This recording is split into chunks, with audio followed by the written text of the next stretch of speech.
एक हमारे ब्रज में मदन मोहन जी का मंदिर था। सप्तनिधि का पद गाते हैं ना हम, श्यामा हृदय कमल सो प्रगटो, उसमें दूसरे ठाकुर कौन है? मदन मोहन जी। हमारे वृंदावन के 7 ठाकुर कौन कौन से हैं? गोविंद देव, गोपीनाथ, मदन मोहन, राधा रमण, राधा वल्लभ, जुगल किशोर और श्री बांके बिहारी। ये 7 ठाकुर हैं वृंदावन के। सबसे पहले कौन है? गोविंद देव, जयपुर में। दूसरे गोपीनाथ, वो भी जयपुर में। तीसरे मदन मोहन, वो कहां है? करौली, राजस्थान में। ये सब मुगलों के बाद और कई कारणों से 4 ठाकुर हमारे ब्रज से बाहर गए। गोविंद देव, गोपीनाथ, मदन मोहन और आपके पन्ना में विराजमान जुगल किशोर। तो मदन मोहन जी के एक परम उपासक थे, उनका नाम था काले खां। क्या नाम था? काले खां। मुस्लिम थे। बड़ी अच्छी कथा उनकी। काले खां के विषय में वर्णन आता है कि काले खां जो थे वो करौली, राजस्थान में रहते थे और वो मंदिर नहीं जाते थे, केवल घर चलाने के लिए काम ढूंढा था उन्होंने। और उनको काम क्या मिला था? झाड़ू लगाने का। मंदिर में झाड़ू लगाते थे, मंदिर में नित्य झाड़ू लगाते। और कभी दर्शन करते नहीं थे मदन मोहन जी का, बस उनका काम था बाहर की पूरी सफाई साफ सुथरी कर देना, आदि आदि ऐसा काम। एक दिन राजभोग आरती हो रही थी मदन मोहन जी की, और काले खां ऐसे झाड़ू लगा करके और बस झाड़ू रख करके जा रहे थे, और राजभोग आरती की भीड़ लगी थी। तो काले खां के मन में आज पता नहीं क्या आया, उसने कही इतने सालों से मैं यहाँ पे झाड़ू लगा रहा हूं, एक बार देखूं तो सही है मंदिर का देवता है कैसा। तो भीतर भी नहीं गए, बाहर निकलते निकलते ऐसे पीछे मुड़ करके देखा, और जैसे ही मदन मोहन लाल जी का स्वरूप देखा, कटाक्ष नेत्र, मधुर मुस्कान, हाथ में वंशी। अब काले खां की स्थिति ये हो गई कि पीछे एक बार देख करके काले खां ने जैसे ही आगे देखा, अब वो जहां देख रहा है वहां उसको वही दिख रहे हैं। अब जिधर देखें वही मदन मोहन जी दिख रहे हैं। ये मदन मोहन जी का दर्शन करा रहे हैं आपको टीवी पे, ये मदन मोहन जी, यही छवि दिखे। अब तो काले खां की स्थिति हो गई कि अपने घर जाता और अपनी नमाज आदि जो भी उनकी होती थी वो करते, लेकिन वो नमाज करने भी बैठे तो उसके बाद भी उनको यही रहती कि अब कब भोजन पाके मैं फिर से शाम की सेवा में जाऊं। और शाम को पहुंच गए, जाके अपना झाड़ू आड़ू करके वो फिर से देखा। अब तो रूप माधुरी का दर्शन करके मदन मोहन बोले, ये इतना सुंदर बालक, इतना इतना बढ़िया श्रृंगार, इतने सुंदर नेत्र, इतने सुंदर गाल, इतना सुंदर मुखमंडल। अब तो मदन मोहन जी को लत लग गई, काले खां को लत लग गई मदन मोहन जी के। और मैं गलत नहीं बोला, मैंने सही बोला, मदन मोहन जी को लत लगी है काले खां को देखने की। भैया अगर हम जब दर्शन करते हैं, हम तो 2-2 घंटा देखते रहते हैं, तो भी हमको कोई फर्क नहीं पड़ता। पर एक छवि देखते ही चित्त वृत्ति अपने वश में ना हो तो समझ जाना आपने नहीं, ठाकुर जी ने आपको देखा है, ठाकुर जी की दृष्टि आप पे पड़ी। हमारे शैलेंद्र जी बता रहे थे कि महाराज जी बिहारी जी में कभी गया नहीं, वृंदावन से हमारा कोई दूर दूर तक संपर्क नहीं, पर देखते ही मेरे नेत्रों से आंसू नहीं रुक रहे हैं। आपको मान तो नहीं होना चाहिए इस बात का, अभिमान भी ना हो, भगवान करे कभी, पर आपने नहीं, बिहारी जी आपको देख रहे थे, इसीलिए आपके नेत्र सजल थे। उनकी दृष्टि पड़ जाए तो फिर किसी काम के रह थोड़ी जाते हैं।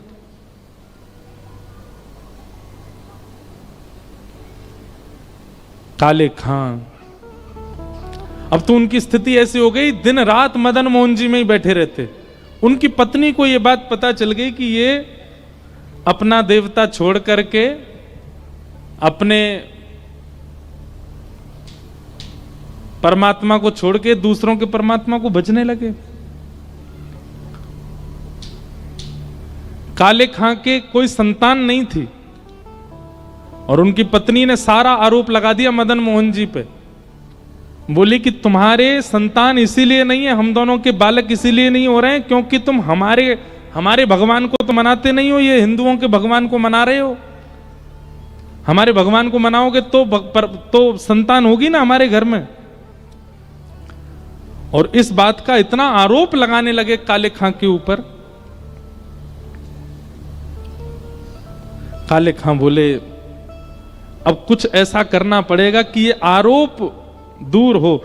संतान की प्राप्ति की इच्छा नहीं है, इच्छा क्या है कि मदन मोहन जी पे आरोप ना लगे कि इनकी वजह से मुझे संतान नहीं है। वो प्रियतम मानते थे मदन मोहन जी को, अपना प्रेमी। मदन मोहन जी से जाके बोले,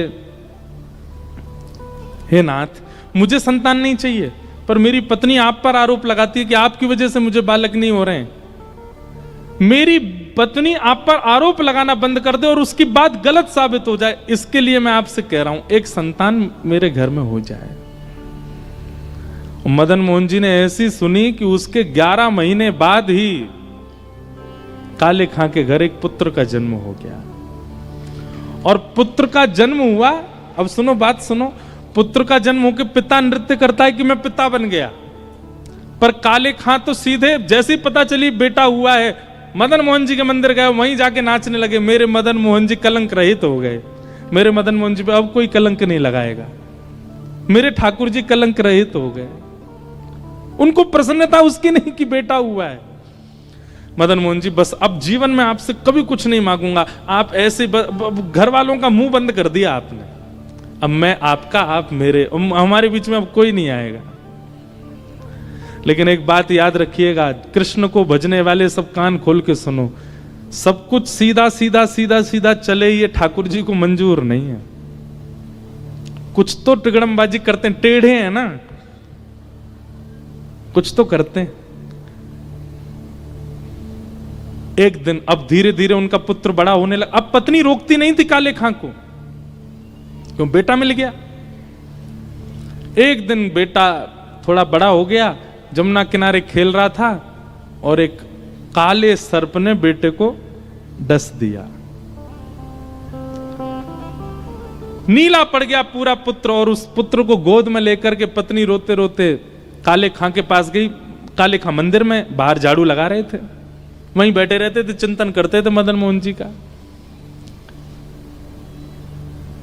हमारे पुत्र को सर्प ने काट लिया, चिल्लाती हुई आई, जल्दी करो, वैद्य के पास ले चलो, किसी फकीर के पास, उसको झाड़ा लगवाना पड़ेगा, इसका विष उतरवाना है।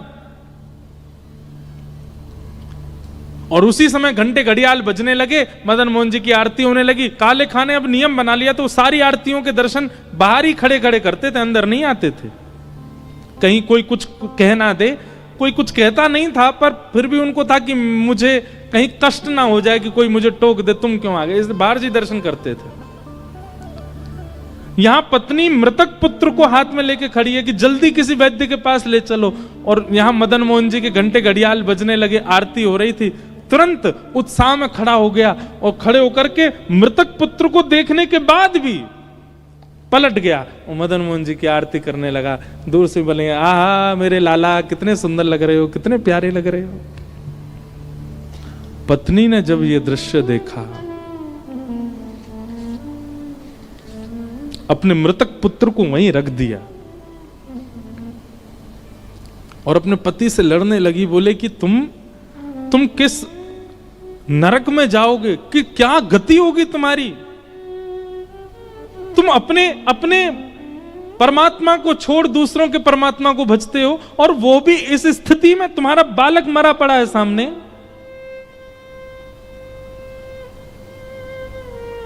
यदि आज ये बालक जीवित नहीं हुआ, तुमसे तो कुछ नहीं कहूंगी मैं भी अपने प्राण यहीं त्याग दूंगी, और मेरा और तुम्हारे पुत्र दोनों के मरने का सारा आरोप लगेगा इस मदन मोहन लाल को।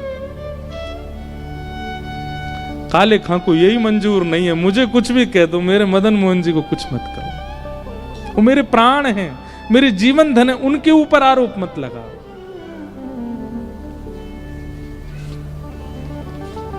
मदन मोहन जी की आरती चल रही है और पत्नी यहां पर अपने प्राण त्यागने की बात कर रही है। यदि मेरा पुत्र जीवित नहीं हुआ ये आरती विश्राम होने तक, तो मैं भी प्राण त्याग दूंगी।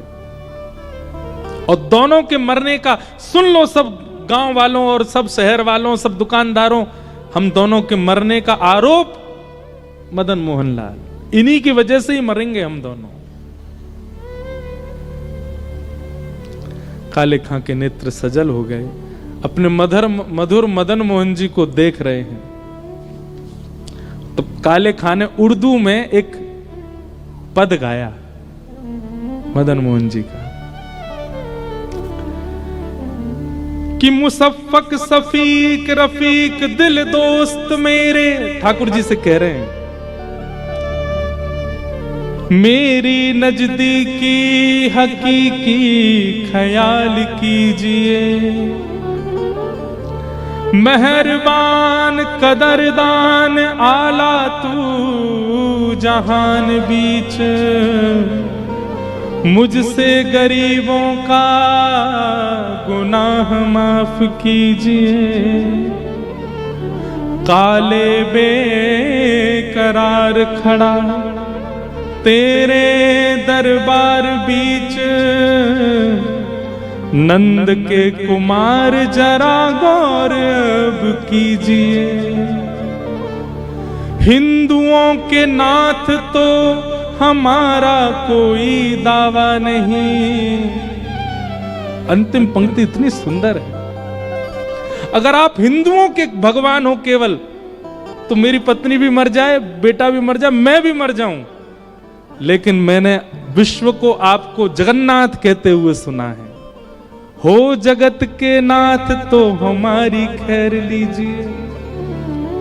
जैसे ये बात कही, हिंदुओं के नाथ तो हमारा कोई दावा नहीं, पर जगत के हो नाथ तो हमारी सुध लीजिए। अगर आप जगन्नाथ हैं तो जगत में तो मैं भी आता हूं। मैं हिंदू नहीं हूं पर जगत में तो हूं, और आप तो जगन्नाथ हो। काले खां ने, हजारों की तादाद में भीड़ खड़ी हो गई थी, नीला पड़ा है पुत्र और पत्नी प्राण त्यागने को तैयार खड़ी है। वो काले खां गा रहा है, हो जगत के नाथ तो हमारी सुध लीजिए। और ऐसा कहते ही काले खां का पुत्र जीवित होकर खड़ा हो गया, और जैसे ही खड़े हुए अपने पिता की उंगली पकड़ ली। अपनी भाषा में जो पिता को बोलते हैं वही बोलते हुए, पिताजी एक बालक मेरे साथ खेल रहा था, वो बालक कहां गया? वो बहुत अच्छा था, वो बहुत सुंदर था, वो मेरे साथ खेल रहा था, पिताजी वो कहां गया? उसके बड़े बड़े नेत्र थे, बहुत सुंदर था, उसकी मुस्कान बहुत अच्छी थी, मुझे उसके साथ खेलना नहीं है पिताजी, बस उसके सामने बैठकर उसको देखना है, वो कहां है पिताजी? काले खां ने अपने पुत्र को गोद में लिया और इशारा करते हुए मदन मोहन जी की ओर देखा, देख सामने देख, वो तो नहीं। और जैसे ही बालक ने देखा, हाँ पिताजी यही तो था जो मेरे साथ खेल रहा था, इतनी देर से मैं और ये यमुना तट पे ही खेल रहे थे। उसी दिन काले खां की पत्नी, उनकी बेगम और उनके पुत्र तीनों और पूरा वंश मदन मोहन जी के दरबार के सेवक बन गए। आज भी मदन मोहन जी में आरती होती है, आरती के बाद ये गाया जाता है। मदन मोहन जी के बाद एक शब्द और गाते हैं वहां पे, करौली राजस्थान में, कारे के बेटा को जब कारे ने खायो, कारे के बेटा को जब कारे ने खायो, तो कारे की कविता सुन बेटा जिवायो है। कारे के बेटा को कारे ने खायो, तो कारे की कविता सुन कारे ने जिवायो है।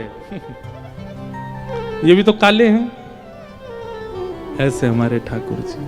तो संबंध बहुत जरूरी है ठाकुर जी के प्रति, और वो संबंध कथा बनवाएगी। गाओ, ब्रज के नंद लाला, राधा जी के सांवरिया, सब दुख दूर हुए जब तेरा नाम लिया। ब्रज के नंद लाला, के सावरिया